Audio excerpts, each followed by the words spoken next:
a comenzar a tener problemas en la correcta interpretación del libro de Génesis. Antes de comenzar, es importante saber qué es lo que no vamos a hacer durante nuestras clases. Y tal vez esto a algunos los pueda decepcionar. Pero lo que no vamos a hacer es responder todas las preguntas que usted tiene acerca de quiénes son los nefilim, cómo es que la serpiente hablaba, todo ese tipo de preguntas no las vamos a responder porque no son el propósito del libro. Sin embargo, en la plataforma usted tiene unos videos que tienen tal vez un poco más de información detallada en algunas de esas preguntas. Con esto claro y la decepción de la cara de varios, vamos a continuar con nuestra clase, ¿ok? Entonces, Pentateuco. Básicamente el Pentateuco es el cimiento de la Biblia, es lo que da la entrada y lo que sostiene todo lo que vamos a leer a continuación. Una mala interpretación del Pentateuco, un mal entendimiento del Pentateuco va a llevar a una mala interpretación y a un mal entendimiento de absolutamente toda la Escritura. Así que debemos prestar bastante atención. Número dos, como el Pentateuco en la escritura se ve como un solo libro, de esa manera debemos aproximarnos nosotros. Usted debe recordar eso cuando estuvimos mirando bibliología.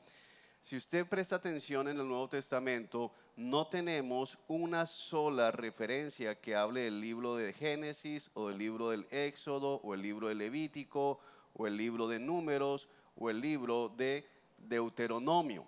Siempre que encontramos una referencia a alguno de estos libros, estamos viendo palabras como el libro de la ley o el libro de Moisés. ¿Por qué? Porque desde la cosmovisión hebrea, este es un solo libro, así fue que Dios lo presentó y esa es la manera correcta en que nosotros debemos leerlo. Así que no podemos leer Génesis sin tomar en cuenta los 4 libros que le siguen. Y la mejor manera sería entender Génesis como el capítulo 1 de 5 capítulos que se nos presentan como el primer libro de la Escritura. ¿Es esto claro, hermanos? Necesitamos ver a Génesis a la luz también de lo que nos va a desarrollar la historia del Éxodo, Levítico, Números y Deuteronomio. Fallar en esto nos va a confundir y fallar en esto nos va a llevar a hacer demasiado zoom en algunos personajes o tal vez en algunos capítulos, alguna narrativa que son muy llamativas, pero que están allí con el propósito de reforzar la narrativa principal que tiene el Pentateuco y cómo esa narrativa nos ayuda a entender todo el desarrollo del resto de la Escritura. Así que si pensamos en Pentateuco, el personaje principal no sería tal vez Abraham inicialmente, sino el personaje principal del Pentateuco. ¿Cuál es el personaje que más aparece? ¿Cuál sería para ustedes? Moisés, ¿de acuerdo? Entonces, el Pentateuco está apuntando más a Moisés como personaje humano principal por encima de Abraham, de Isaac y de Jacob. Y eso es algo importante para nosotros, por lo que Moisés hace, la tarea que a Moisés se le encarga y por lo que Moisés precede en cuanto a Cristo Jesús, porque Moisés mismo anuncia en Deuteronomio que el Señor levantaría otro profeta como él y que el pueblo debería escuchar a Moisés. El pináculo de Pentateuco, el momento de éxtasis, podemos decirlo, de Pentateuco, lo vamos a encontrar precisamente en Éxodo capítulo 32, capítulo 42, perdón, cuando la gloria de Dios llena el tabernáculo.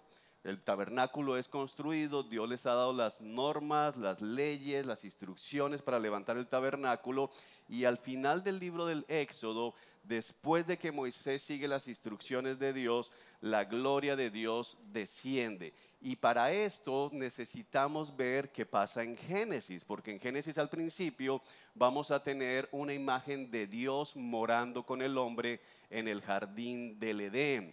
Y luego vemos que eso se pierde y entonces es restaurado de manera parcial en ese tabernáculo. Ahora Dios mora en medio de su pueblo nuevamente, y es un tema que va a continuar a lo largo de la Escritura, cuando vemos después la construcción del templo de Salomón, cuando vemos principalmente la llegada de Cristo, que es nuevamente Dios morando. Por eso en Juan se habla la palabra que Dios tabernaculó entre los hombres, hablando de Cristo Jesús, y que va a tener su cumplimiento final cuando tengamos cielos nuevos, tierra nueva y estemos morando en la presencia de Dios. Entonces, la idea es que podamos ver de qué se trata este libro, más que ir a buscar los detalles que nuestra curiosidad quieren saciar. ¿Qué es lo que yo quiero saber allí? Nos vamos a perder lo que el autor realmente quiere comunicar. Y esto es fundamental para que nosotros podamos avanzar. La ley de Dios, como tal, va a reflejar la manera ética de Dios, la moral que Dios quiere ver en los hombres. Entonces, la entrega de la ley refleja el carácter de Dios y cómo es que este pueblo debe seguir siendo portador, que es algo importante para nosotros, de la imagen de Dios. ¿Cuál es la diferencia que tienen los hombres como criaturas, como creación, en medio de todo lo que Dios ha creado? Adicionalmente a los hombres, a ningún otro personaje en la creación se le identifica como portadores de la imagen divina, solamente el hombre. Usted ya estudió eso, Imago Dei. Así que Dios va a continuar reflejando su imagen a través de pueblos. Va a escoger un pueblo, va a escoger una nación, y a través de esa nación Él va a seguir desplegando su imagen. Entonces, con eso en mente, sabiendo que el Pentateuco básicamente nos provee las bases, el fundamento para entender la historia redentora, porque es algo fundamental. En Génesis capítulo 3 tenemos el primer sacrificio donde hay derramamiento de sangre para vestir a Adán y Eva. Dice que los vistió con pieles de animales. Así tenemos un sacrificio puesto allí. Luego vamos a tener en Génesis capítulo 15 un sacrificio que va a hacer Dios para hacer el pacto con Abraham. Pero con mucha más claridad comenzamos a ver en el libro del Éxodo, en la Pascua, cuando van a salir la noche antes de que ellos salgan de la esclavitud de Egipto.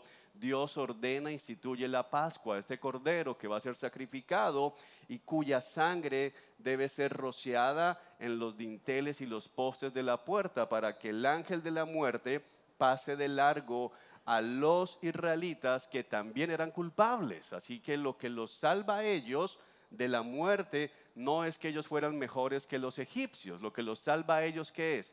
La sangre del cordero que está allí los protege del justo juicio de Dios. Y luego, cuando estamos en el desierto, en el libro del Éxodo, se nos narra también en el libro de Levítico, particularmente en el capítulo 16, tenemos el día de la expiación, donde se sacrifica ese cordero pascual por el pecado de todo el pueblo. Y básicamente este sacrificio que tenemos nosotros aquí está apuntando a aquel que Juan el Bautista llama el Cordero de Dios que quita el pecado del mundo. Así que el plan de redención está puesto aquí. En medio del Pentateuco tenemos promesas básicamente de tierra y tenemos promesas de comunión con Dios, un pueblo, ¿de acuerdo? Toda esta idea comenzamos a verla desde promesas a Abraham de tener la tierra prometida, y se va ampliando hacia que toda la tierra será de bendición a través precisamente de la descendencia de Abraham, que tendrá cumplimiento final en Cristo Jesús en el libro de Apocalipsis, cuando tengamos cielos nuevos y tierra nueva. Entonces hay que estar atentos a estos detalles, que es lo que está realmente el autor del Pentateuco queriendo mostrarnos a nosotros. ¿Haremos zoom tal vez en algunos capítulos? Sí, pero especialmente en los capítulos que nos van a ayudar a entender este propósito general de cómo Dios verdaderamente quiere que nosotros le conozcamos.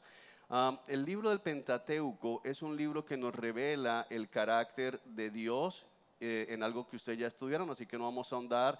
Este Dios que es inmanente, porque lo vemos permaneciendo, lo vemos en el jardín del Edén, estando con Adán y Eva, lo vemos más adelante hablando con Noé, lo vemos más adelante hablando con Abraham, lo vemos más adelante hablando con Isaac, lo vemos más adelante presentándosele también a Jacob, luego vemos que le habla en sueños a José y seguimos viendo cómo Dios interviene en la historia de del universo y especialmente tiene relación de comunión e intimidad con su creación. Usted ya lo estudió, es un Dios inmanente, pero al mismo tiempo la idea del Dios trascendente permanece porque es el Dios que con su palabra lo crea todo en Génesis, es el Dios que determina lo que pueden y no pueden comer, es el Dios que ejecuta juicio, es el Dios que trae el diluvio,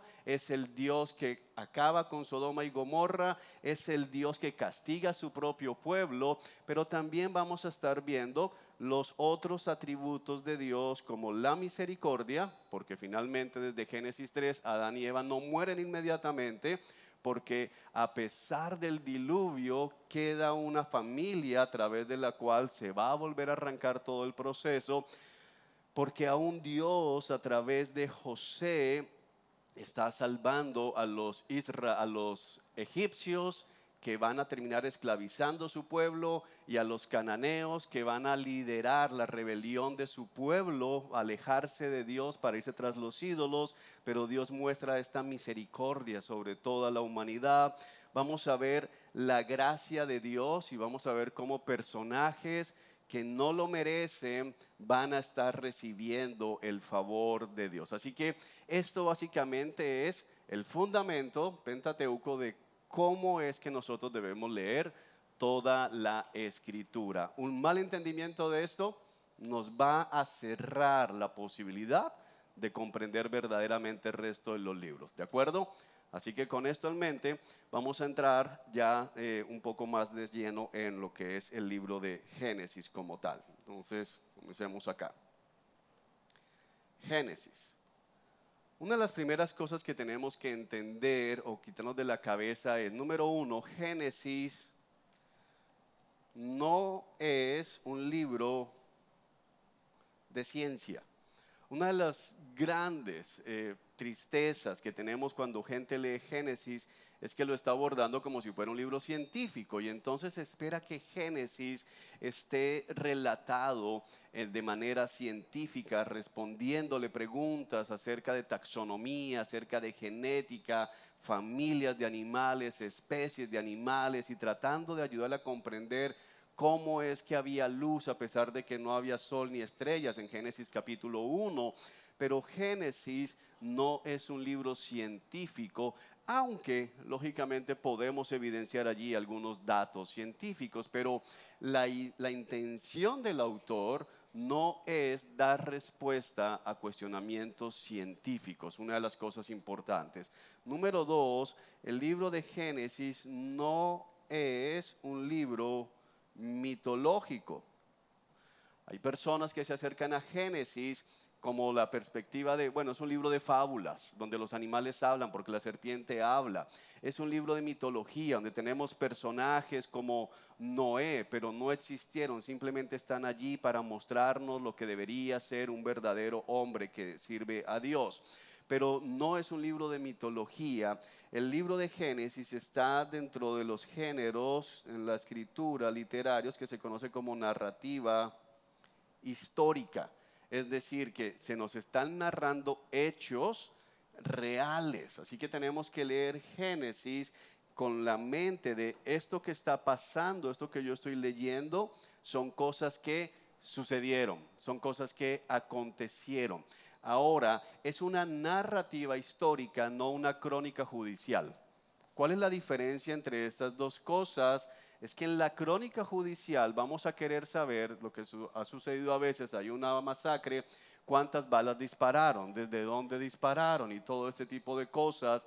pero la narrativa histórica va a escoger los hechos relevantes de lo que sucedió para que podamos comprender el objetivo del autor. Es decir, que la narrativa histórica está en función del objetivo que el autor tiene para transmitir a su audiencia. No es simplemente una colección de eventos históricos narrados como crónica judicial. No sé si me estoy haciendo entender en la diferencia, porque cuando no lo vemos así, pensamos que si hay algo allí que no lo dice es porque nunca ha sucedido, o que si hay algo que está allí y que podemos llegar a concluir en su momento, que está tratando de enfatizar algo en el carácter de uno de los personajes o de los eventos, entonces lo tomamos de una manera que va más allá de lo que el texto está implicando. Así que tenemos que lidiar con que Dios no tenía la intención de que nosotros entendiéramos toda la ciencia y todos los detalles y todos los pormenores de cada evento. Entonces no se nos dice cuánta gente murió en Sodoma y Gomorra, no se nos dice a qué temperatura cayó fuego del cielo, no se nos dice nada de eso porque no es importante para nuestro entendimiento. Lo que necesitamos entender de Sodoma y Gomorra lo tenemos en el texto, y para poder comprender qué necesitamos, cuál es el objetivo, por qué esa historia está allí. Y esa es mi tarea con ustedes en la mañana de hoy, que podamos comenzar a entender cuál es el objetivo de este libro, y si Dios permite, el próximo sábado haremos una panorámica del libro, pero hoy me interesa sobre todo que usted logre saber, ok, esto es lo que Dios quería que Moisés transmitiera. Primariamente, ¿a quién? Tenemos que pensar en algo que a veces se nos olvida: cuál es la audiencia original, quiénes fueron las personas a las cuales fue dirigido este libro en primera instancia, qué es lo que estaba pasando con ellos. Y la audiencia original de Génesis son los israelitas que estaban ¿en dónde? En el desierto, junto con Moisés.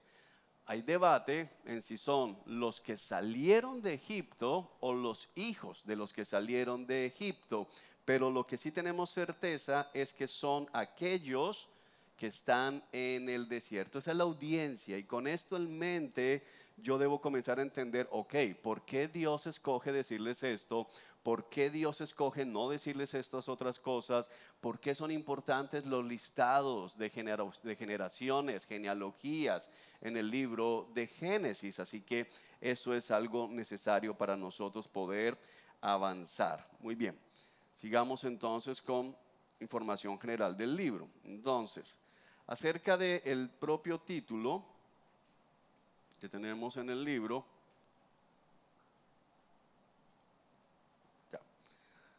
tenemos en hebreo como tal, el original se llama en el principio, y eso hace referencia. Normalmente los libros en la versión hebrea son nombrados de acuerdo a la primera frase o la primera palabra que tiene el libro. Y Génesis arranca diciendo en el principio. Entonces, en hebreo el título sería en el principio. Nosotros estamos trabajando Génesis, que es el título que tiene la traducción de la Septuaginta. Acuérdense que fue la primera traducción de la Biblia como tal que se hizo al griego. En esta Septuaginta se llama Génesis, que significa generación, origen, fuente, y vemos que hace más honor a lo que el libro está transmitiendo, porque vamos a encontrar frecuentemente la expresión: estas son las generaciones, estos son los orígenes, esta es la fuente, la descendencia, porque básicamente Génesis está contándonos orígenes. Entonces tenemos que pensar en esto. Génesis nos cuenta orígenes, el inicio de algo, de dónde viene esto que yo ahora estoy observando. Acerca de la fecha, podemos tener más o menos de los hechos. Hay diferentes posturas y aquí no podemos ser dogmáticos. Recuerde qué significa dogmático cuando decimos es así o es así, no hay otra posibilidad. Pero en el caso de los hechos no podemos ser dogmáticos. ¿Por qué? Porque se nos incluye Génesis 1. Y no podemos ser dogmáticos en cuanto a Génesis 1. ¿Cuándo fue Génesis 1?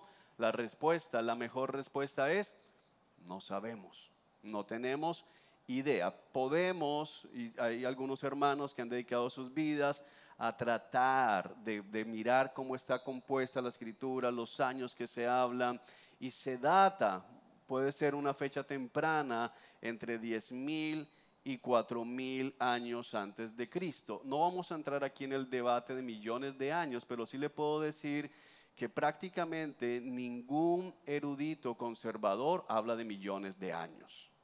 ¿Por qué? Porque la escritura no nos permite pensar en millones de años. Pero la ciencia dice, volvemos a algo que ya hemos estudiado, no podemos poner la Biblia a la par de la ciencia, ¿de acuerdo? Y si usted quiere saber un poco más de eso, yo le aconsejo que visite ministerios en línea como Respuestas en Génesis, que le dan respuestas científicas a esas preguntas, y usted puede ver que realmente en una sola piedra puede encontrar que esa piedra tiene millones de años o que esa misma piedra tiene 10.000 años en la misma piedra. Eso depende del científico que la esté mirando y la parte de la piedra que quiera estar mirando. Pero los hechos inician allí y termina Génesis con la muerte de José, y la muerte de José sí la podemos datar. Sí hay forma de datar mucho más cercano. Una vez más, no dogmáticamente, pero sí podemos datar mucho más cerca, y se cree que la muerte de José se da en el 1805 antes de Cristo. Del manuscrito sí tenemos también forma de conocer, y entonces puede estar escrito en cualquier momento entre el 1445 antes de Cristo al 1407 antes de Cristo. ¿De dónde sacamos esta fecha? Los años en el desierto, porque sabemos que el libro fue escrito en el desierto. ¿Cómo sabemos que el libro fue escrito en el desierto? El propio libro dice que todo lo que Moisés está diciendo, lo está diciendo ¿dónde? En el desierto. Y el libro atestigua que el autor es Moisés. Entonces, por eso pasamos de aquí de una vez a esta conclusión. El autor humano, recuerde que la Biblia tiene doble autoría. Dios es el autor divino y Dios ha usado hombres para escribir su palabra. El autor humano, no hay discusión el día de hoy, siempre va a haber alguno que dice que no, pero no hay discusión acerca de la autoría de Moisés. Hay muchas teorías, hay mucha gente que dice que eso fue escrito mucho después, pero siempre habrá quienes atacan la autenticidad de la Biblia. El punto es que la propia Biblia, tanto dentro de Pentateuco, porque Génesis hace parte de Pentateuco, como en libros posteriores, dan la autoría de Pentateuco a Moisés, al punto que el mismo Jesús dijo, Moisés les dijo. Entonces, cuando dice Moisés les dijo, está haciendo referencia al Pentateuco. ¿Qué dice la ley? ¿Qué dice Moisés? Moisés tiene quien le lea, no están hablando de Moisés el personaje, sino de el Pentateuco como tal, ¿ok? Aquí usted tiene en su guía todas estas referencias de libros donde dice y declara que Moisés es el autor de este libro. Entonces, por eso no le vamos a dedicar más tiempo, pero eso sí nos permite saber que el libro tuvo que haberse escrito ¿en dónde? En el desierto. ¿Por qué razón? Porque Deuteronomio nos deja saber que Moisés no entró a la tierra prometida. Moisés murió del lado contrario a la tierra prometida en el desierto, fue sepultado en el monte Nebo, así que esa parte la tenemos sencilla. Ahora, ¿cuáles son de las dificultades que tenemos en cuanto al estudio del libro de Génesis y las mayores como quejas en contra de Génesis? Problemas que enfrentamos. Para muchos es un libro, como lo dijimos en la introducción, sin valor histórico, sin valor escritural y por supuesto sin valor espiritual. Y la razón que algunos esgrimen es que su autor humano, que ya lo establecimos, Moisés, vivió mucho tiempo después de que acontecieron los hechos. Entonces, para algunos es, bueno, ¿cómo es que Moisés puede decir que Dios dijo si Moisés no estaba allí?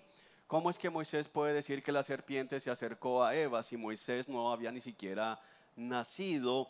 Y en primera instancia podría parecer un argumento válido. Podría parecer un argumento como, wow, sí, ¿cómo es posible que Moisés hable esto?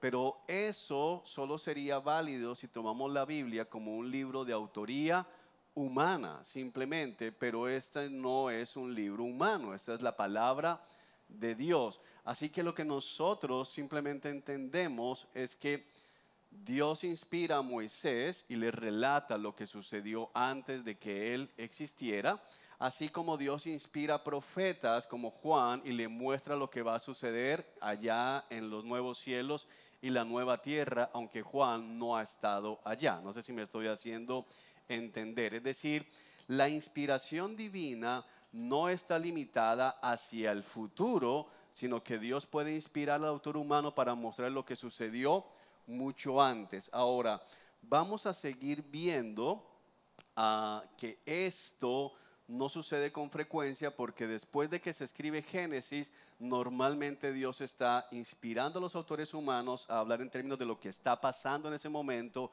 y lo que va a suceder. Revela a Moisés lo que sucedió tiempo antes que él, desde la creación del mundo, para que el pueblo pueda entender esto. Allí es donde necesitamos entender por qué Dios va a dar esto. Ahora, la única manera en que a usted esto se le dificulte es si usted todavía no ha creído que toda la escritura es inspirada por Dios. Pero si usted lo cree, no tenemos ningún problema en aceptar estos relatos como verdaderos. Ah, de los 5, bueno, ya eso se los expliqué. También otra cosa que se conoce, otro nombre, la Torá como tal, y recordemos, es una unidad para nosotros. Muy bien, el contexto histórico. El Pentateuco y lógicamente el libro de Génesis fue entregado a Israel cuando estaban en el desierto, antes de entrar en la tierra prometida. Entonces, un elemento que va a ser importante para entender el por qué Dios entrega Génesis a los pueblos, a los israelitas, cuando se encuentran en el desierto, camino hacia la tierra prometida, es porque, ¿qué les dice Dios que van a hacer ellos con los cananeos? ¿Cuál es la instrucción? ¿Qué tienen que hacer con los cananeos? Matarlos, tienen que aniquilarlos, tienen que raerlos completamente de la faz de la tierra. Dios les va a la instrucción de que maten hombres, mujeres, niños, ganado, hacia que acaben básicamente con todo lo que se van a encontrar allí.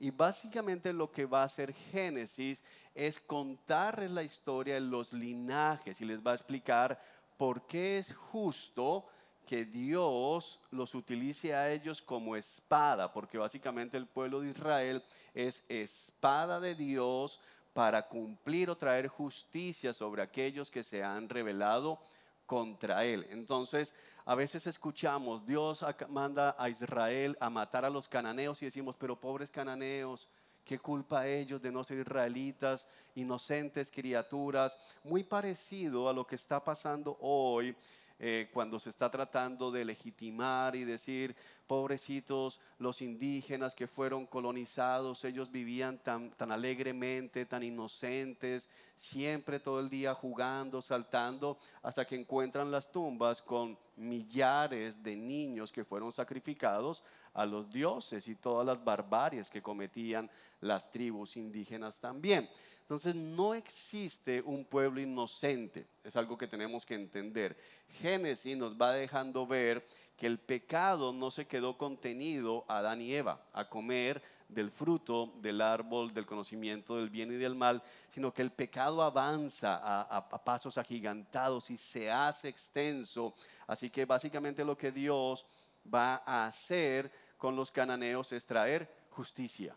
Dios va a hacer justicia. Por eso hay una expresión que dice, la maldad de los amorreos no ha llegado a su límite, pero va a llegar al límite y entonces Dios va a utilizar a su pueblo como instrumento de justicia. Esto es importante que lo entiendas porque si no, cada vez que lleguemos a profetas Cada vez que lleguemos a Reyes y veamos que Dios manda matar, vamos a decir, no puede ser que Dios mande matar. ¿Por qué Dios es tan malo? ¿Por qué Dios no tuvo misericordia? ¿Por qué Dios es así? Pero Génesis te ayuda a entender quiénes son estos personajes. Ayuda al pueblo que va a empuñar la espada contra estas mujeres, contra estos ancianos, quiénes son ellos. Y entonces van a entender que están siendo justicia en las manos de Dios. ¿Es claro esto, hermanos? Sigamos. Entonces, tenemos la historia del linaje de los justos y los malos. Una de las cosas que vamos a comenzar a comprender en Génesis es cómo se nos dan linajes. Entonces, toda la Biblia, todo el tiempo, el libro de Génesis nos está presentando a nosotros linajes, básicamente. Es una de las cosas importantes para nosotros comprender este libro. Entonces, hay una manera que podemos nosotros verlo. Si usted quiere tomar nota, tal vez le pueda ayudar allá en su casa también. Se puede ver, por ejemplo, tenemos orígenes en 2:4, podemos mirar los cielos y la tierra, ¿de acuerdo? Luego tenemos en 5:1 allí en Génesis, y el encabezamiento específico son las generaciones de Adán. Adán se volvió a unir a su mujer y entonces tenemos un linaje, tenemos una generación. Luego en la historia de Noé, las generaciones de Noé. Entonces se nos cuentan cómo apareció Noé, se nos cuentan los que vienen antes de Noé. Luego en 10:1, después de todo el relato del diluvio, tenemos los hijos de Noé. Tenemos esta parte. Allí en 11:10, entonces la historia se enfoca en Sem, uno de los 3 hijos de Noé, y se nos dan todas las generaciones. Luego tenemos en 11:27 la historia de Taré. Luego tenemos en 25, y la historia de Taré va a incluir a Abraham como tal.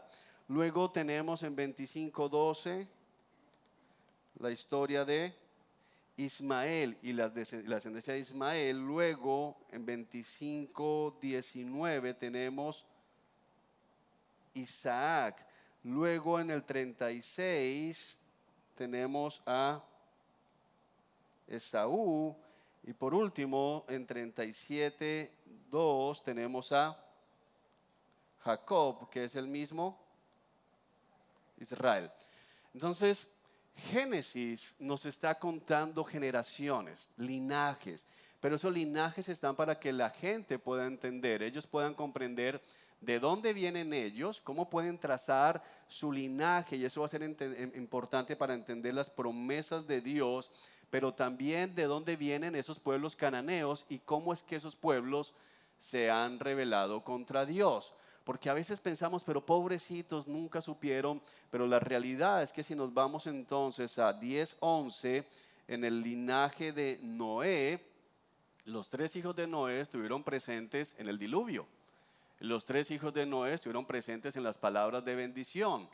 Sin embargo, no siguieron el ejemplo o el mandato del Señor, y entonces tenemos que de esos 3, solo uno va a hacer las cosas bien, y que de hecho por el pecado de uno de estos aparece ¿quién? Canaán, que es el que va a ser maldecido, y son los cananeos que ellos van a tener que expulsar. Entonces Génesis nos cuenta cuál es el origen de toda esta gente, qué es lo que está pasando con estos pueblos y por qué el pueblo de Israel tiene que entrar a expulsarlos. Sigamos. Entonces tenemos el trasfondo de los cananeos y su pecado y la instrucción que necesitaban para evitar el pecado de los cananeos. ¿Por qué? Porque ahora el pueblo de Israel es el portador de la imagen de Dios. ¿Cuál es el propósito de Adán y Eva en el jardín del Edén? Ellos son los reyes y sacerdotes que están representando a Dios ante la creación y que tienen la tarea de multiplicarse, llenar la tierra de hijos que sean también portadores de la imagen de Dios. Pero eso se distorsiona con el pecado. Sin embargo, Dios con el pueblo de Israel sigue con la misma tarea de ser un pueblo santo. Y aquí comenzamos a entender el uso de esta palabra, un pueblo santo, que la vamos a ver en Éxodo. Ustedes son mi pueblo santo. Lo vemos en Levítico, sean santos porque yo soy santo. Y lo vemos en el Nuevo Testamento. Ustedes deben ser santos porque yo soy santo. Entonces hay un plan que está en Génesis y que va a continuar a lo largo de toda la escritura. Dios escoge un pueblo que aparta para sí mismo, para que ese pueblo viva de acuerdo al estándar de Dios y refleje a todo el mundo la imagen de Dios. Y a través de eso otros puedan venir a ser parte del pueblo de Dios. Entonces estamos comenzando. ¿Estamos bien o estamos perdidos? ¿Vamos bien? Ok. Por otro lado, una cosa que es difícil de Génesis es que de toda la escritura es el libro que cubre un periodo de tiempo más largo en toda la historia bíblica, hablando precisamente de historia. Este detalle es fundamental porque comenzamos en el capítulo 1, cuando no hay nada. Estamos en capítulo 2, la creación del hombre, capítulo 3, estamos en el pecado, pero terminamos en el capítulo 50 con José, que está allá, o el pueblo en Egipto. Entonces, el periodo de tiempo es muy largo y por eso vemos cosas diferentes en costumbres, en la manera en que se tratan, como así que Sara le entrega a Abraham a Agar para que ella tenga un hijo, cómo es que funciona eso. Pero hay costumbres en la cultura que responden a lo que el libro va narrando. Entonces, un error en Génesis es leer el capítulo 3 como leo el capítulo 50. Es decir, en el capítulo 50 hay una nueva situación. La gente que está siendo descrita allí vive en una cultura diferente a la gente que está en Génesis 6 y a la gente que está en Génesis 11 y a la gente que está en Génesis 12. Y esto es importante para nosotros porque han pasado siglos desde un capítulo a otro capítulo. Así que una de las dificultades que usualmente no tenemos con otros libros, por ejemplo, leyendo el Nuevo Testamento es más sencillo porque en el Nuevo Testamento, cuando yo leo Filipenses, toda la carta de Filipenses tiene un solo escenario cultural. No ha cambiado nada. Ellos están viviendo en la misma ciudad, en el mismo siglo, bajo el mismo gobierno, enfrentando las mismas dificultades, pero Génesis no. Entonces tenemos que entender, ¿se acuerda el ejemplo de la revelación? ¿En qué punto de la revelación van? ¿Qué les ha dado Dios? ¿Hay ley? No hay ley. Entonces cuando terminamos Génesis, todavía la ley no ha sido entregada. Eso es algo que marca una diferencia grande en la manera en que deberíamos entender Génesis. Todavía no ha sido la ley. Sin embargo, también nos deja ver que eso no significa que no pecaban, porque el Nuevo Testamento dice, la gente ya pecaba, aunque no había sido entregada una ley. Pero vemos que hay concepto de sacrificios. Vemos a Jacob presentando sacrificios, vemos a Abraham presentando sacrificios. Y eso nos deja entender que aunque no haya una ley, Dios sí estaba dictando parámetros de cómo relacionarse con Él. Todos estos elementos debemos tenerlo en cuenta para comprender aparentes contradicciones con la doctrina neotestamentaria. Esto es importante, no es como, pero como hoy hay iglesias aquí en nuestra ciudad que están promoviendo la poligamia. Hay 2 iglesias que están promoviendo la poligamia en esta ciudad y ellos están anclándose en la bendición abrámica, dicen ellos. Abraham, el padre de la fe, tenía a Sara y tenía a Agar y luego tuvo otra. Y entonces yo también tengo derecho porque yo soy un hombre de fe.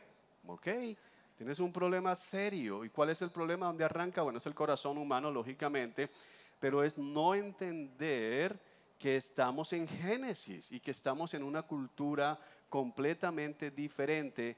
Significa que entonces Dios aprobaba la poligamia en Génesis 12, 15, 18 y la desaprobó en Éxodo 32. No, Génesis 3 dice que desde el principio la intención fue la monogamia. Eso es importante. Entonces yo tengo que leer todo el libro para poder traer aplicaciones también a nuestro propio contexto. Algunas cosas que le pueden ayudar a usted muy rápidamente. La posibilidad de matrimonio, estoy hablando de cosas que la arqueología bíblica y aún la arqueología secular han encontrado de las culturas de esa época. Entonces, para nosotros cuando dice que Sara es su hermana nos parece muy extraño, porque de hecho es delito. Sin embargo, en la cultura que ellos tenían, casarse con una medio hermana era lícito, era legal. Y por eso cuando Abraham dice que Sara es su hermana, no está mintiendo en ese aspecto porque es su medio hermana, pero estamos viendo el pecado de Abraham al estar negando que ella es su esposa y permitir que la vaya a tomar otro hombre. Eh, los matrimonios podían adoptar a alguien y una manera de adoptar era precisamente el tener hijos subrogados, como lo que hace Sara con Abraham. Entonces, usted en su guía tiene algunas costumbres que le pueden ayudar a entender cosas que pueden suceder. Una, por ejemplo, que algunos dicen, ¿cómo es que cuando Jacob engaña a su padre Isaac y se hace pasar y a los pocos minutos Isaac se da cuenta de que el que vino fue Jacob y no Esaú? ¿Por qué simplemente no dijo, no te preocupes Esaú, que esto es tuyo? El otro vino aquí a engañarme, ahora va a ver lo que le va a pasar. Sino que lo que responde Isaac es, yo no puedo hacer ya nada. Todo lo que tengo le pertenece ahora a tu hermano. Y uno diría aquí hoy, eso no funciona así. Bueno, la bendición patriarcal era el testamento y no podía cambiarse. Es como entonces decir, yo ya puse eso en la notaría, tu hermano me engañó, pero ya no hay nada que pueda hacer. Eso ya está a nombre de tu hermano, yo ya no tengo autoridad sobre esas cosas. Entonces, la arqueología en muchos casos nos ayuda a entender cosas que a nosotros nos parecen como, no puede ser. ¿Cómo es que simplemente Isaac no corrige a Jacob y le entrega todo y dice, llama a los siervos y dice, miren, el que queda a cargo es Esaú, no Jacob, y se acabó? Bueno, no podía, porque ya había dado la bendición patriarcal. Muy bien, ok. Entonces, propósito del libro, como ya lo hemos hablado, es el libro de los orígenes. Busca mostrar los orígenes del mundo, los orígenes de la humanidad, los orígenes del pecado y el origen del pueblo de Israel como pueblo, una palabra clave, escogido por Dios, y su implicación en el plan de redención que Dios empieza a trazar desde Génesis 3:15. Esto se conoce como el proto evangelio, es como el primer evangelio presentado, la primera noción de la buena noticia presentada en la escritura. El libro también tiene como objetivo evidenciar aspectos del carácter y la obra de Dios como Dios creador, Dios es juez y Dios es redentor. Así que no cometan el error de ir a Génesis y exaltar a Abraham o a José, porque ellos no son los héroes de la historia. Ellos son personajes en la historia, pero quien realmente está moviendo los hilos, ¿quién es? Dios. Entonces, siempre en la narrativa, el héroe de la narrativa es Dios. No se nos puede olvidar eso. Así que Dios se está revelando a sí mismo para que el pueblo le conozca. Ahora tienes que pensar cómo el ver que Dios es el creador de todas las cosas va a afectar la manera en que el pueblo que está en el desierto, a punto de entrar en la tierra prometida, tiene que pensar acerca de Dios, pero también cómo tiene que pensar acerca de los dioses que ellos adoraban en Egipto y de los dioses que van a encontrar en la tierra prometida. ¿Por qué? Porque el relato de Génesis contradice completamente lo que ellos crecieron viendo.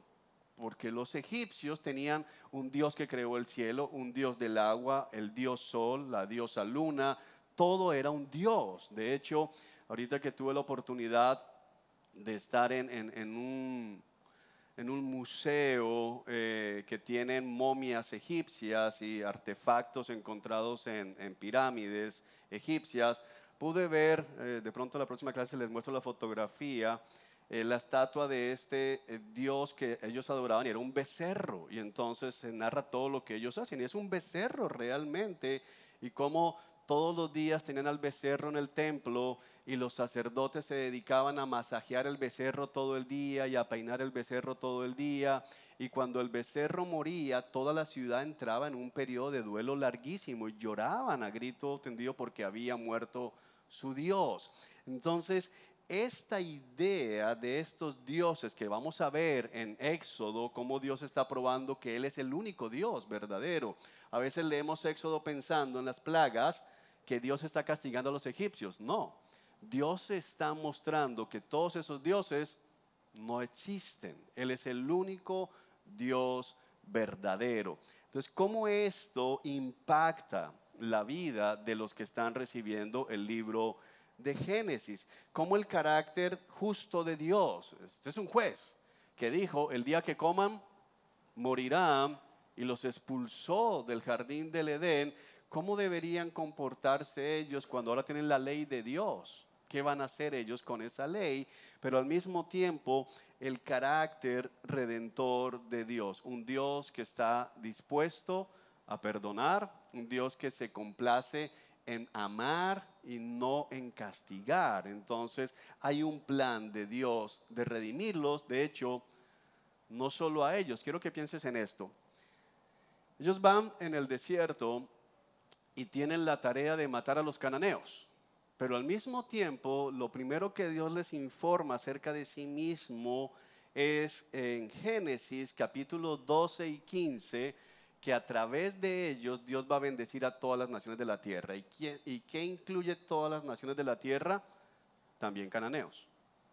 Entonces ellos tienen una doble tarea que parece contraria. Vas a matar los cananeos, pero al mismo tiempo, a través de ti, vamos a bendecir los cananeos.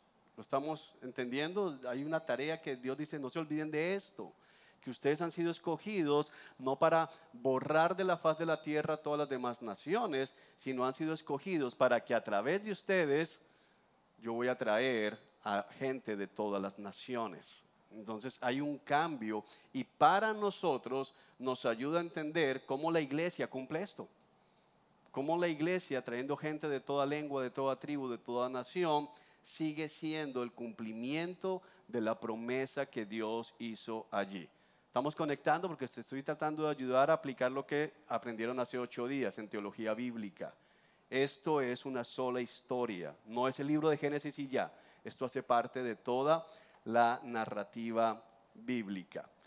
Muy bien, entonces, ¿cómo abordamos el libro de Génesis? Entonces vamos aquí a nuestros dibujos para que usted sufra conmigo otro rato. Entonces, el libro de Génesis lo podemos dividir de manera clara y sencilla en dos. La primera parte podemos trabajar capítulos 1 al 11, que se conoce como, podemos hablar de periodo, algunos lo llaman primitivo, es una manera de verlo. Podemos hablar aquí, buscar eventos, y aquí capítulos 12 al 50 podemos verlo como periodo patriarcal, ¿ok? Esta es una manera sencilla de ver el libro de Génesis. Si usted quiere, ¿cómo puedo pensar en mi cabeza de Génesis? ¿Cómo puedo entender Génesis y como que meterlo en mi mente y transmitírselo, por ejemplo, a mis hijos, transmitirlo a un grupo pequeño? Esta es una manera sencilla.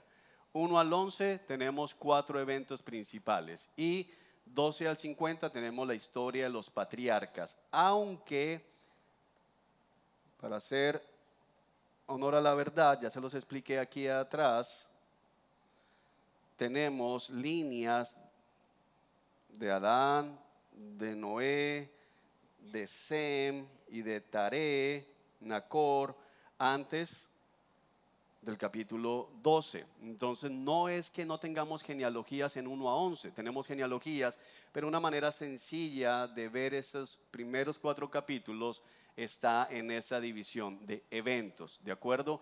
Y 12 al 50 enfatizamos en patriarcas. 4 personajes principales podemos identificar en 12 al 50. Número 1, muy bien. Número 2, muy bien. Número 3, Jacob, que también es. Y número 4, José. ¿ok? Sobre la vida de estos 4 personajes se desarrolla prácticamente capítulos 12 al 50. Ahora quiero que le prestes atención entonces en cuál es el énfasis del autor, porque tiene 50 capítulos y solamente 11 están dedicados a esos 4 eventos. De hecho, de 50 capítulos, solo 2 nos narran la creación. De resto, el énfasis del libro, ¿en dónde estaría entonces? ¿En la creación en sí misma o en dónde piensa usted que el autor está haciendo énfasis? ¿En qué cosa? En los patriarcas, en las genealogías. Entonces allí es donde comenzamos a entender cuál es el énfasis del libro. No es mostrarnos cómo es que todo fue creado, eso va a ser importantísimo, pero el énfasis es cómo desde Génesis 1 al 11, la creación, la caída y el anuncio del Evangelio, todo se manifiesta y comienza a correr en términos de los patriarcas. Entonces es una manera sencilla de comenzar a ver el libro de Génesis. Ahora, también otra manera de ver Génesis tiene que ver con el desarrollo de pactos. Cuando decimos pacto, no estamos hablando de pacta con el Señor, trae dinero, trae 50,000 pesos, trae 100,000 pesos y pacta para que Dios te dé un trabajo, pacta para que Dios te dé. Eso no existe en la Biblia. Bueno, sí existe, el libro de Jueces. Baal Berit, un dios pagano al que se le adoraba, llevándole ofrendas para pedirle favores a cambio. Muchas veces los domingos mucha gente está adorando a Dios como Baal Berit, lo cual está prohibido en la Escritura. Pero los pactos de los que estamos hablando aquí son pactos que Dios hace con el hombre. ¿Por qué? Porque la figura de un pacto en la Escritura es un compromiso de carácter vinculante para las partes. ¿Qué significa? Que el hombre no puede hacer pactos con Dios. ¿Por qué? Porque el hombre no puede vincular a Dios. No lo puede decir, quedaste en pacto conmigo. Pacto en la palabra significa que las dos partes están obligadas, no pueden salirse de allí. Así que en la escritura vamos a ver pactos, pero es Dios el que hace los pactos y vincula. El hombre no puede decir, si Dios dice un pacto con él, Señor, yo no quiero eso. Lo siento, tú estás obligado a cumplir la parte del pacto que te asigné, y Dios se obliga a sí mismo a cumplir la parte del pacto que Él tomó para sí mismo. Por eso no puede el hombre hacer pactos con Dios, porque yo no puedo decir, aquí están 1,000,000 de pesos y estás obligado a darme el trabajo. Tú no puedes vincular a Dios. Eso puede ayudar a muchos que están haciendo la cabeza así. Muy bien. Perdió su plata, lamento decirle eso, hermano. Ok, no vuelva a hacerlo. En el libro de Génesis tenemos 2 pactos básicamente. Tenemos el pacto noéico y tenemos el pacto. Son 2 elementos para trazar líneas de aquí en adelante en la escritura. Dios haciendo pactos con el hombre. Entonces, en el pacto de Noé, básicamente, ¿qué es lo que tenemos? Dios prometiendo a través de la figura del arco iris, que nos la han secuestrado. Vamos a ponerla aquí así más bien. Nos la han secuestrado. La figura del arco iris es tremendo, que utilizan el arco iris para decir lo contrario a lo que el arco iris promete en la palabra del Señor. En el pacto de Noé, Dios se compromete a no destruir la humanidad a través de diluvio nuevamente. Ese es el compromiso de Dios. Una cosa importante, no destruirla a través de las aguas. No es de que no la va a destruir, porque nuevamente en el Nuevo Testamento se anuncia el fuego que va a destruir todas las cosas. ¿Por qué va a ser por fuego y no por agua? Por el pacto de Noé. Ahora Dios dice que no lo va a hacer. Después, la otra semana tal vez estudiemos un poco más esto. Quitando el arco iris, volvemos entonces aquí en el pacto abrámico. Dios se compromete con Abraham y el pacto tiene varios componentes. A Abraham se le promete tierra, a Abraham se le promete descendencia, a Abraham se le prometen bendiciones terrenales y a Abraham se le promete ser una bendición para las otras naciones. Entonces tenemos 2 pactos que están aquí. Lo interesante de los 2 pactos de Génesis es que, ¿qué tiene que hacer el hombre? Nada. Dios prometió no destruir la humanidad con las aguas nunca más. ¿Qué tiene que hacer el hombre? Nada. Dios dice que cuando las aguas comiencen a caer, Él va a ver su arco. De hecho, el original no dice arco iris, dice su arco sobre el cielo, y entonces Él se va a acordar del pacto, no porque Dios se le olvide, sino que Dios va a honrar el pacto. El arco iris está más para nosotros. Y en el caso de Abraham, de una manera increíble, si usted ya leyó la historia, si vino preparado para la clase, Dios hace que Abraham coja animales, los parta por la mitad, los pone frente a frente, y uno dice, pero ¿por qué Dios hizo eso? La arqueología muestra que esa era la manera en que se firmaban las escrituras. Esa era la notaría, esa era la promesa de compra-venta, esa era la escritura. Entonces, cuando alguien hacía un negocio o alguien hacía un compromiso, la manera en que sellaban el compromiso era esa. Ellos cogían un animal, lo partían por la mitad y las dos partes pasaban en medio de las mitades diciendo, así me suceda si no cumplo lo que dije que iba a hacer. Eso me pase a mí, es decir, que me partan por la mitad. Esa era la escritura de la época. Y entonces lo que está haciendo Dios es usando la manera en que Abraham entiende cómo funcionan los pactos, cómo funcionan los compromisos para que Abraham esté, porque Abraham pregunta, ¿y cómo sé que esto va a pasar? Es como alguien que hace un negocio y dice, ¿y cómo sé que si me vas a entregar el carro? Bueno, vamos a firmar una promesa de compra-venta, vamos a ir a la notaría, vamos a hacer el traspaso, vamos a hacer todo lo legal para que tú puedas reclamar si yo no cumplo mi parte del pacto. Dios hace ese pacto con Abraham, pero lo increíble es que una vez que Abraham está y presenta las mitades allí sacrificadas, el que pasa por las mitades es Dios, Abraham no pasa. Porque ¿qué está anunciando allí? Dios está diciendo, jurando por sí mismo, que yo muera, lo que es imposible porque Dios es eterno, si yo no cumplo lo que te estoy diciendo. Entonces tiene más componentes teológicos que no lo voy a confundir con eso ahora. Pero son dos pactos que van a ayudarnos a ver cómo Dios preserva la humanidad en medio del caos y cómo Dios preserva a los israelitas que no son menos pecadores que los demás. Pero ¿por qué los preserva? Porque Dios dijo que había un descendiente que viene. Oh, ¿qué pasó por aquí? Okay, tenemos un problema técnico, pero vamos a ver si lo podemos solucionar. Creo que sí. Ok. Dios habla de que hay un descendiente de Abraham, por eso, y eso lo utilizará el apóstol Pablo en Gálatas, ¿se acuerda que lo vimos en hermenéutica? Y a tu descendiente, no a sus descendientes. Hay un descendiente de Abraham que va a ser el que va a traer toda la paz que están esperando. Lo vamos a ver cuando lleguemos a Génesis 3.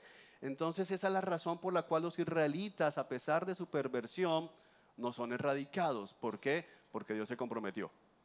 Dios hizo un pacto y ese pacto hace que pase lo que pase, ese pueblo va a continuar existiendo hasta que Dios cumpla su promesa. ¿Estamos viendo? Eso nos va a ayudar a entender cuando veamos a los israelitas pecando peor que los cananeos, pero Dios los castiga, sin embargo no los destruye completamente. ¿Por qué razón? Por Abraham. Por eso es que usted escucha o lee frecuentemente en las escrituras, más adelante, por causa de mi promesa a Abraham, Isaac y Jacob. El pacto que hice con tus antepasados. ¿De cuál pacto está hablando? Del pacto abrámico. Entonces usted necesita apropiarse de estos dos pactos para entender mucho de lo que Dios hace o mucho de lo que Dios no hace a lo largo de la historia de la humanidad. Muy bien, tiempo de break. Vamos a la cafetería y continuamos.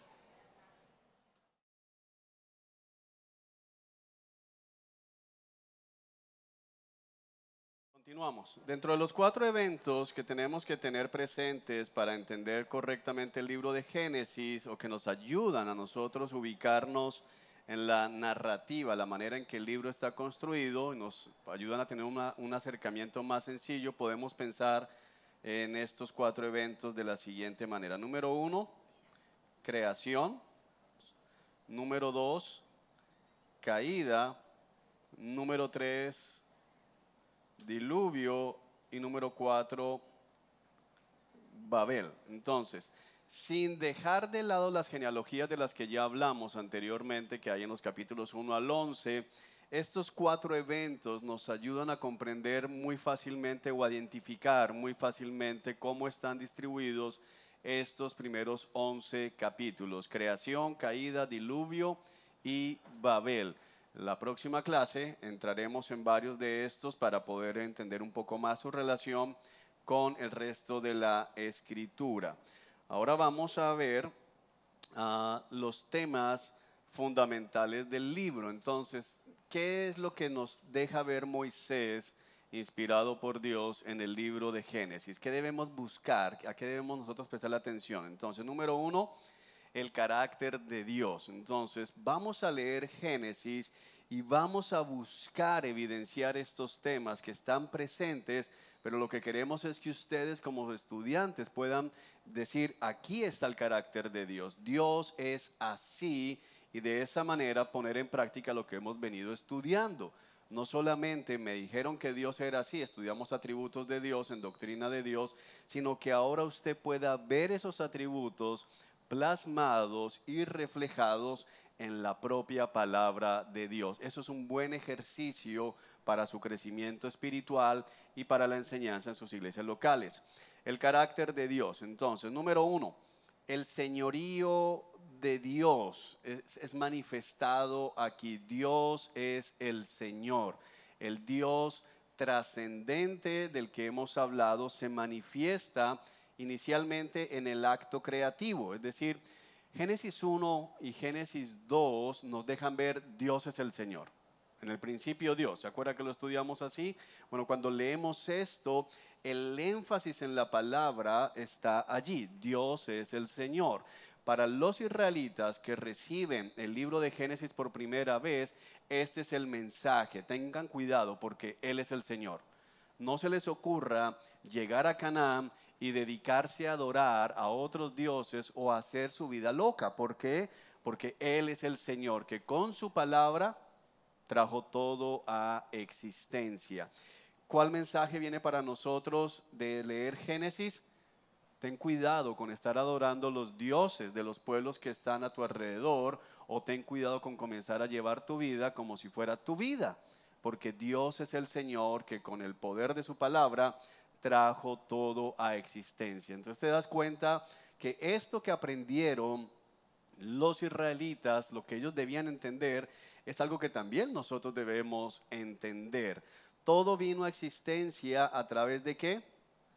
Del poder de su palabra, y declara su obra cada día como algo bueno. ¿Qué nos deja ver esto del carácter de Dios? Lo que Dios hace siempre es bueno. Eso es algo que nos deja ver del carácter de Dios. Dios crea una creación, valga la redundancia, y esta creación, cada obra que Él realiza es buena. Cuando dice y es muy bueno, no está hablando, aunque hay una implicación a el hombre, pero a veces creo que algunos han tomado esta declaración de Dios y los ha llevado a un exceso de autoestima que la escritura contradice, porque realmente la frase todo era muy bueno hace referencia a que todo fue culminado y ahora Dios va a reposar. Algo que tal vez si tú eres de los que dicen: no, yo sé que los animales son buenos, las plantas son buenas, el sol es bueno, pero yo soy muy bueno, es que el sexto día no fuiste lo único creado. En el sexto día Dios también creó los animales, así que los animales terrestres, así que no está hablando de manera exclusiva del hombre, aunque el hombre es el único portador de la imagen divina. Solo el hombre tiene el Espíritu de Dios en ese sentido, ¿ok? Esto es bueno. ¿Y por qué es bueno? No porque sí, qué bonito el sol, cómo calienta, qué bonita la luna, cómo adorna las noches, sino es bueno porque está en perfecto acuerdo con ¿qué? Con la voluntad de Dios. Son temas que más adelante se van a desarrollar y que, por ejemplo, el apóstol Pablo en Romanos capítulo 12, versículo 2 dice: para que aprendan a conocer la voluntad de Dios, la cual es buena, agradable y perfecta. Entonces, ¿qué está diciendo? Que la voluntad de Dios es buena, agradable y perfecta. ¿Por qué? Porque es la voluntad de Dios. Eso es lo que lo hace buena. Es importante entender esto. El capítulo 2 nos deja ver implicaciones detalladas del señorío de Cristo. Eso es importante porque el capítulo 1 te muestra Dios es creador, Dios es el Señor de la creación, pero el capítulo 2 te dice que Dios no solamente quiere que digan, wow, Dios, tú eres el dueño de todo esto, sino que Dios establece la manera de vivir en ese universo que Él ha creado. Porque a veces es fácil decir, yo sé que Dios es el más poderoso, yo sé que Dios es el Señor. Ok, no puedes comer esto, no, pero ¿qué le pasa a Dios? Entonces, Génesis 2 nos muestra que Dios no solamente es el Señor creador, sino el Señor que gobierna la creación. No sé si estoy haciéndome entender en la diferencia, porque lo primero que Dios va a hacer es establecer la manera en que Adán y Eva se van a relacionar con Él y las tareas que Adán y Eva deben llevar a cabo. Cuando Dios habla en el capítulo 2 con Adán, le deja ver claramente que Adán tiene que trabajar. Es decir, el trabajo no vino como consecuencia de la caída. Adán tenía un trabajo en el jardín, debía cuidar del jardín del Edén. Había un trabajo para hacer allí. Y hay implicaciones restrictivas donde Dios pone límites y le deja decir a Adán, Adán, tú eres un rey sacerdote, porque esa es la labor de Adán allí, pues puesto junto con Eva como rey sacerdote subsidiario, es decir, en representación de Dios, pero no se te olvide que yo sigo siendo el dueño. Yo sigo siendo Dios de mi creación. Y por eso no puedes comer de este árbol. Hay gente que dice, me parece el colmo que Dios, sabiendo la tentación, haya puesto el árbol. ¿Por qué lo puso? Si no lo hubiera puesto, estaríamos en el Edén. No, no se trata de eso, se trata de que Dios está transmitiendo algo. ¿Qué es ese algo que está transmitiendo? Aquí el que manda soy yo. Que no se te olvide, Adán, que no se te olvide quién es quién acá. Entonces, hay un Dios relacional porque habla con Adán, camina con Adán, está visitando a Adán. El capítulo 3 deja ver que Adán escucha los pasos de Dios. ¿Se acuerda que eso creo que yo fui a esta clase? Escucha los pasos de Dios en el jardín y no dice, ¿qué será eso? Oh, Dios vino, qué increíble, sino que sale a esconderse porque sabe que Dios está caminando. Es un Dios que se relaciona, desea establecer una relación íntima con ellos, pero esa intimidad no está negando su autoridad. Es como un padre, a veces los padres modernos han perdido esta línea de yo puedo tener una relación íntima con mi hija, yo puedo tener una relación muy cercana y debo tener una relación cercana con mi hija, pero ella debe tener claro que yo soy la autoridad y que hay límites que ellas no pueden cruzar y que hay palabras que no pueden usar conmigo y que hay maneras en que no me pueden hablar y que yo soy el que dice a qué hora se puede llegar a la casa y qué pueden ver y qué no pueden ver y qué se come y qué no se come en la casa, porque yo soy la autoridad. Pero juego con ellas, pero puedo compartir con ellas y puedo verme igual, pero luego le digo, hey, cuidado, yo soy la autoridad. ¿Sí me estoy haciendo entender? Entonces Dios muestra esto en el capítulo 2. Vemos el señorío de Dios en la creación, vemos el señorío o las implicaciones del señorío de Dios en el capítulo 2. Luego vemos la justicia de Dios, el carácter justo de Dios es desplegado en Génesis capítulo 3, porque en el momento en que el pecado entra en el Edén contaminando a la raza humana, Adán y Eva son castigados con la expulsión del jardín y con la pérdida de la relación íntima con Dios. Es decir, algo se rompe, Dios es justo y Dios dice, ok, ya no podemos seguir igual. No puede continuar como si no hubiera pasado algo. ¿Por qué? Porque Dios es justo.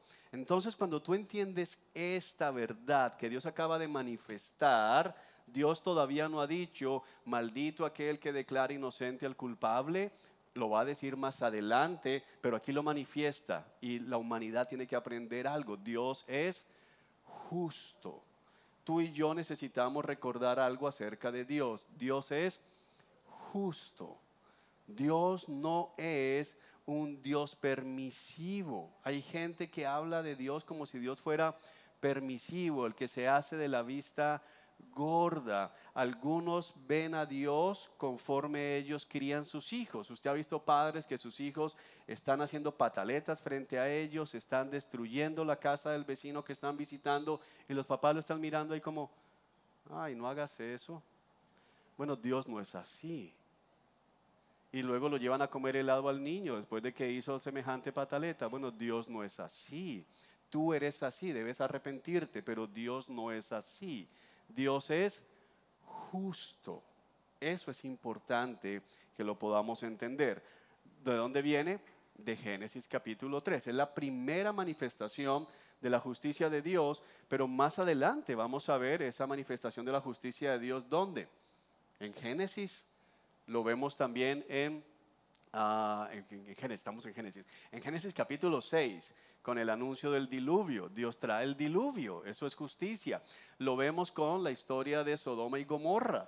Dios destruye a Sodoma y Gomorra porque Dios es justo. Y lo que vemos de aquí en adelante, cuando vemos castigos, Dios, ¿por qué castiga? Hay gente hoy que dice, Dios no castiga. Bueno, no has leído la Biblia, porque la Biblia dice que Dios castiga.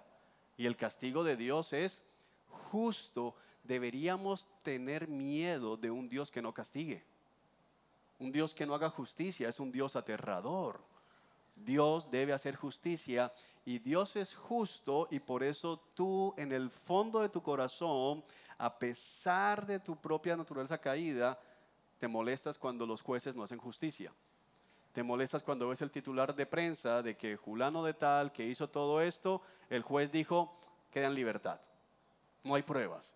Aunque tú sabes y todos sabemos que es culpable, pero el juez dice, queda en libertad. No es un peligro para la sociedad. Lo acaban de coger extorsionando, atracando, pero no es peligro. ¿Y qué decimos desde acá? No es justo. No es justo. ¿Por qué? Porque Dios, en la imagen que ha puesto de Él en nosotros, ha puesto el sentido de justicia. Nosotros queremos un Dios justo y Dios se revela como justo. El problema es que queremos que sea justo con todos, pero conmigo no. Ese es el problema. Y por eso gente cuando dice, Dios, dame lo que me merezco, ten cuidado. Siempre que alguien está a mi lado y dice, Señor, dame lo que yo me merezco, yo siempre hago un paso al costado. Yo digo, pronto se abre la tierra o cae fuego del cielo, porque si Dios me da a mí lo que yo me merezco, créame que no va a ser algo agradable. El problema es que creemos que somos buenos, pero si Dios nos da lo que nos merecemos, lo único que merecemos es la muerte, el juicio de Dios. ¿De acuerdo? Ok, Dios muestra esto acá. Pero Dios no solamente muestra su señorío, las implicaciones, su justicia, sino que Dios también muestra gracia y misericordia. Y lo tremendo de esto es que nosotros a veces, bueno, pero le doy justicia o le doy misericordia. Dios puede dar justicia, misericordia y gracia al mismo tiempo. Es una cosa que solo Dios puede hacer. La gracia y la misericordia de Dios se manifiestan a la par de su juicio, ya que Adán y Eva van a ser expulsados del jardín del Edén. La relación ha sido quebrantada, ha sido rota por causa del pecado, pero al mismo tiempo Dios hace promesas. Es una de las cosas que vamos a ver en Génesis que se nos va a presentar. Son ciclos donde hay pecado de parte del pueblo, hay un anuncio de juicio de parte de Dios, hay misericordia de parte de Dios y luego hay una promesa de redención. Son ciclos que vamos a comenzar a ver, cómo hay como un patrón en que Dios trae juicio, pero trae promesas también de redención. Y es lo que vamos a ver la próxima clase un poco. La justicia de Dios no pelea con la gracia y la misericordia de Dios. Entonces, la pregunta es, ¿puede Dios dar simplemente misericordia y gracia sin hacer justicia? No puede. Y eso es algo supremamente importante porque si no, no vas a entender el Evangelio. Dios no puede dar simplemente gracia y misericordia y no ser justo. Es decir, la pregunta que tal vez te has hecho alguna vez, si eres tan terco como yo, de por qué simplemente Dios no dijo, ok, quedan todos perdonados y no hubo necesidad de sacrificio de Cristo ni nada de eso. La respuesta viene a Génesis. Dios es justo. Y entonces alguien tenía que pagar, porque Dios no puede ser injusto. Y si el pecado no es castigado, entonces no hay justicia. Y nosotros estamos de acuerdo con eso cuando vemos el bandido que queda libre. Decimos, no puede ser. Está bien que sea misericordioso, no lo mataron, pero que pague. Debe pagar. Queremos que haya un pago ante la maldad. Bueno, esa es la causa, la raíz de la cruz de Cristo. Alguien pagó. Nosotros no fuimos simplemente perdonados y ya. Lo tremendo es que Dios recibió la justicia para que nosotros recibiéramos la misericordia y la gracia. Pero las tres cosas se han manifestado. Dios no obvió la justicia. Dios trajo justicia en la cruz de Cristo. Bueno, hablaremos de eso después. Entonces Dios provee un camino. Génesis capítulo 3:15, hay una promesa de Dios cuando dice, la simiente de la serpiente le va a moldear el calcañar, el talón, lo va a herir en el talón, pero la simiente de la mujer le va a aplastar la cabeza. Y ese momento es importante porque te va a ayudar no solamente a ver el carácter de Dios, sino que cuando hablamos de la simiente de la mujer vas a entender por qué hay tanto énfasis en Génesis, en genealogías. ¿Por qué? ¿Qué es lo que está pasando? ¿A quién están buscando? A la simiente de la mujer. Todo el tiempo están buscando la simiente de la mujer. Y cuando llegamos a los evangelios, tenemos a Mateo y tenemos a Lucas haciendo genealogías para probar que Cristo es la simiente prometida en Génesis 3:15. Esto es un recorrido buscando quién es aquel que le va a aplastar la cabeza a la serpiente para que todo se restaure. Muy bien, sigamos. La evidente depravación del corazón del hombre se esparce. Una de las cosas que Génesis enseña es que el pecado no engendra justicia, el pecado engendra más pecado, más pecado. Es decir, se engaña a aquel que cree que puede pecar hasta aquí y ya. No, cuando tú pecas, eso es lo que te llevas a querer pecar más y más y más. Y Génesis muestra eso. Pasamos de comer del árbol del conocimiento del bien y del mal a Caín matando a Abel. Es decir, esto va en una espiral descendente. Y pasamos de Caín matando a Abel a Lamec, que también ha matado a mucha gente y dice, el que me llegue, yo me vengué y maté como Caín, no me pueden hacer nada a mí. Y de allí pasamos a ¿qué? A todo el mundo corrompido. La violencia era grande que a Dios le dolía el corazón. Entonces el pecado no va en descenso, el pecado va en aumento. Y después pasamos entonces a la Torre de Babel, la gente corrompiéndose más. Vamos a mirar un poco más de eso. Entonces, ante la evidencia de la depravación del corazón humano, se crece este pecado y entonces Dios permanece siendo ¿qué? Justo. O sea, Dios no dice, no, ya es demasiado pecado, si soy justo me toca matar mucha gente. No, Dios es justo. Eso es lo importante que tenemos que ver acá, porque tenemos aquí la historia del diluvio, y aunque la raza humana busca avanzar sin Dios, y por eso levantan la Torre de Babel, Dios trae ¿qué? Juicio y los dispersa sobre toda la tierra para que se cumpla su propósito. Es increíble porque el hombre no puede torcer los planes de Dios. Una de las cosas que Génesis te ayuda a entender es, Dios ha dispuesto algo y ese algo se va a cumplir sí o sí, a pesar del pecado del hombre. El hombre va a sufrir juicio, ¿sí? En algunos momentos va a recibir gracia y misericordia como Noé, pero Dios va a cumplir su propósito de una u otra forma. Otro tema fundamental en Génesis es el tema de la fe en aspectos teológicos. Entonces tenemos el carácter de Dios y tenemos la fe, eso es importante.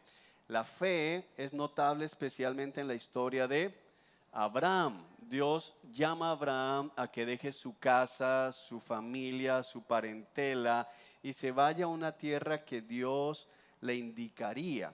La gramática aquí es importante porque a la tierra que yo te mostraré significa es una tierra que Abraham no ha visto. Abraham no sabe cómo es esa tierra, Abraham no sabe qué va a encontrar en esa tierra, Abraham sabe lo que tiene acá, pero Abraham camina no por vista, que es lo que más adelante la escritura nos deja ver en el libro de los Hebreos. La fe no es que por vista, sino es que se cree, aunque no estemos viendo absolutamente nada. Abraham decide obedecer a Dios y Dios decide bendecir a Abraham, pero no solo a Abraham, sino a qué, a su descendencia. Y entonces vemos que Génesis 3:15 dice la simiente y la mujer, y ahora tenemos a Abraham en un pacto y que dice a tu simiente, es la palabra original. Entonces el tema de la simiente sigue avanzando en el libro de Génesis y sigue avanzando a lo largo de la escritura. Entonces yo lo que quiero esta mañana es que tú puedas comenzar a ver a Génesis como la plataforma de lanzamiento.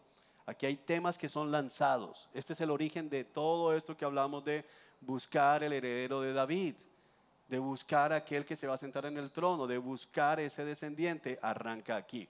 Y de aquí comenzamos a rastrear. Lo que vamos a estar haciendo en todos los libros es comenzar a seguir esas semillas que estamos viendo aquí y que se van a ir desplegando hasta llegar a Apocalipsis.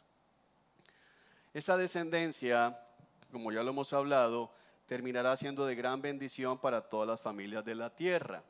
Luego vemos que Abraham continúa ejercitando su fe y a medida que Abraham sigue confiando en Dios, vemos como que Dios va ampliando las promesas, porque las promesas del capítulo 15 son más amplias que las promesas del capítulo 12. Entonces Dios responde a la fe de Abraham ampliando sus promesas y las bendiciones en la vida de Abraham. ¿Cómo vemos este crecimiento, ejercicio de la fe? Lo vamos a ver más adelante. Por ejemplo, bueno, aquí tenemos, creo que lo vamos a ver en la otra clase, pero si no, para que quede claro, el aparecimiento de la doctrina de la justificación por la fe no es un invento de Pablo. Eso está en Génesis. Le creyó Abraham a Dios y le fue contado por justicia. Abraham fue contado como justo no por su obediencia, sino por creerle a Dios. La obediencia fue el resultado de ¿qué? De creerle a Dios. Y esto es importante porque cuando llegamos al Nuevo Testamento y vemos que las obras nos salvan, no es un cambio en la doctrina. No es un cambio en el carácter de Dios, es simplemente el reflejo de lo que vimos acá. Abraham cree, ¿y cómo se sabe que Abraham cree? Porque Abraham obedece. Ahora tráelo a la iglesia. El creyente o el hombre cree y al creer en las promesas es contado como justo. ¿Y cómo sabemos que sí creyó en realidad? Porque obedece. Entonces, no es la obediencia la que a través de, por medio de la gracia, a través de la fe, ¿qué va a pasar en la vida del que cree realmente? Va a obedecer. ¿Sí estás viendo? Entonces la obediencia es resultado, evidencia de la fe. No es la obediencia la que produce la fe.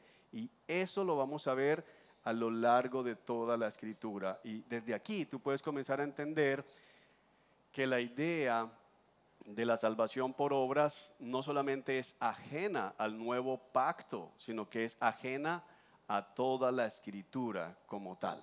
Desde el principio Dios, y antes de dar la ley, que es lo que Pablo explica en Gálatas, si la ley invalida la promesa, entonces Dios ya es un mentiroso. Pero la ley no puede invalidar la promesa. La promesa fue dada por medio de ¿qué? De fe. Y por fe permanece. Muy bien.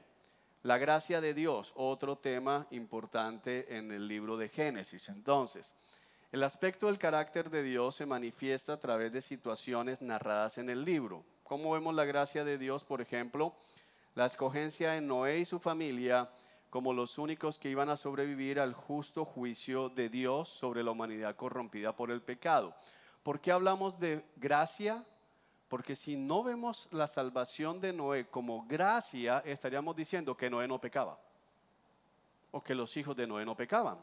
Pero de hecho el texto es tan claro que ahorita lo vamos a ver, que Noé no bien se baja del barco, bueno, el barco no, del arca, para hacer el mismo lenguaje bíblico, que no tenía timón, es un arca. ¿Y qué hace Noé? Se emborracha y no se prende, se emborracha al punto que queda desnudo. O sea, eso es una tremenda borrachera. Entonces Noé no es un hombre sin pecado. Noé temía a Dios, pero al mismo tiempo era un hombre pecador como cualquiera de nosotros. ¿Por qué es salvado realmente Noé? Por gracia. Ahora, ¿ejerció fe Noé? ¿Tuvo fe? Sí, creyó a Dios. Vamos a ver eso la próxima clase. Pero hay gracia en Noé. Y a través de Noé y su familia, ¿quién más encuentra gracia? Tú y yo. ¿Por qué? Porque si Dios también acaba con Noé y su familia, ahí termina la raza humana. Sin embargo, aquí estamos. Todos venimos de Noé y su familia. Isaac es depositario de las promesas que Dios había hecho a su padre. Así que, ¿le creyó Isaac a Dios? No, el que le creyó fue ¿quién? Abraham. Entonces, ¿qué está recibiendo Isaac?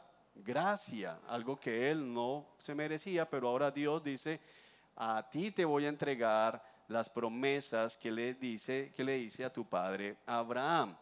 Luego vemos no solamente la gracia, sino la soberanía de Dios. Y aparece este concepto que lógicamente un Dios soberano crea, pero viene este tema que a muchos molesta y es el tema de la soberanía de Dios. Dios elige a Jacob por encima de Esaú en muchos sentidos. Número uno, desde el vientre, desde antes de que nacieran Esaú y Jacob, Dios anunció que el menor gobernaría al mayor. Dios escogió a Jacob. ¿Y cómo es que escogió a Jacob si todavía no habían nacido? ¿Qué había hecho Jacob para merecer ser escogido por encima de Esaú? ¿Cuál es la respuesta? Nada. Dios eligió soberanamente a Jacob. Y yo sé que eso le molesta muchas veces a nuestra carne, pero eso es lo que dice la Escritura. Pero cuando vemos la vida de Jacob, es todavía más asombroso que hayan escogido a Jacob. ¿Por qué? Porque si leíste el libro de Génesis, lo leíste bien, no solamente para decir ya cumplí, sino leíste, tú puedes ver que Jacob es todo menos el ejemplo a seguir. Jacob, su propio nombre es engañador, eso es lo que significa Jacob, suplantador como tal, y realmente Jacob es un maestro del engaño.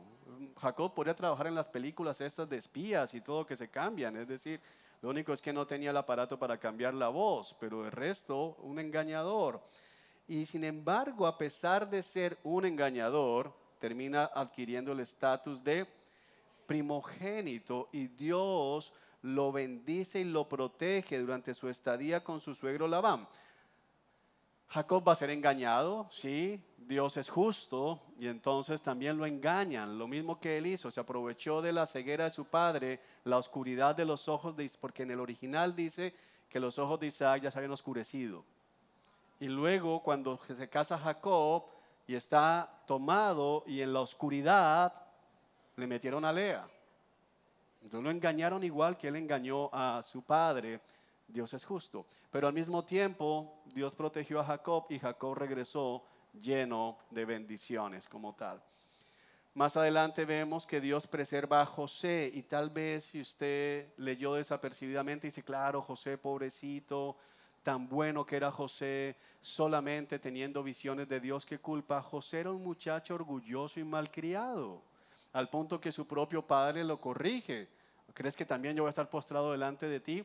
Era un muchacho orgulloso y a pesar de eso, Dios lo bendice y lo escoge. Sí, sufrió a manos de sus hermanos, pero José no era inocente. José se jactaba de ellos. José era el mimado de la casa. Así que tenemos allí nuevamente gracia y es usado para su propio bien, pero también para salvar la vida del pueblo escogido, pero como ya lo dijimos, también salva la vida de quién? De los egipcios y de los cananeos. ¿Y qué comenzamos a ver cuando José es usado para salvar del hambre a egipcios y cananeos y no solo israelitas? ¿Qué promesa se está cumpliendo? La promesa que Dios le hizo ¿a quién? A Abraham. En tu descendencia serán benditas las naciones. Y comenzamos a ver que esto comienza a cumplirse de a poco. Ahora, a través de la descendencia de Abraham, no solamente se salva la descendencia de Abraham, sino que se salva de morir de hambre los egipcios y los cananeos. Entonces comenzamos a ver cómo esto comienza poco a poco a cumplirse. Entonces espero que esté haciendo el ejercicio y Génesis es el sitio de lanzamiento y de aquí comenzamos a seguirle la pista a todos estos temas, ¿ok? La condición de la humanidad es otro tema fundamental en Génesis. Vamos a ver tres aspectos. Número uno, el propósito de Dios al crear el ser humano. Génesis deja ver con claridad para qué estamos aquí, por qué fuimos creados. Entonces, número uno, Dios crea al hombre a su imagen, imago de, ya lo estudiaron ustedes en antropología, con el propósito de que gobernaran su creación reflejando su carácter, es decir, como mayordomos de Dios, como sacerdotes, reyes en representación de Dios. Tal vez, yo escuché creo que alguno cuando dije cuántos pactos habían en Génesis, alguno dijo 3, pero no son 3. Algunos hablan del pacto adámico y tal vez tú estés con la idea del pacto adámico. No voy a decir que está completamente mal. Lo que sí te puedo decir es que no aparece la palabra Dios hizo un pacto con Adán. Dios hizo un pacto con Noé y Dios hizo un pacto con Abraham. La palabra pacto aparece allí, berit como tal, pero con Adán no aparece. ¿Qué aparece con Adán? Una comisión. Y quiero que te gracias esa palabra, comisión. Adán es comisionado como corregente de Dios en toda la creación. ¿Y por qué te digo que la tengas allí? Porque es lo que estás viendo. Vas a trabajar, vas a representar, vas a nombrar animales. Se le está dando ¿qué? Una autoridad, una comisión. ¿Y dónde vuelves a ver tú esa palabra en la Escritura? Mateo capítulo 28. Se me ha dado toda autoridad. ¿Qué autoridad recibe Cristo en Mateo 28 que no tenía antes de su resurrección? Si Él es Dios. Entonces está hablando de la autoridad como qué, como hombre que perdió a Adán, ahora la recupera. Entonces este tema nos va a ayudar a comprender mucho porque Pablo utiliza a Cristo o lo refleja como el postrer Adán en varios sentidos. Entonces vamos pensando así.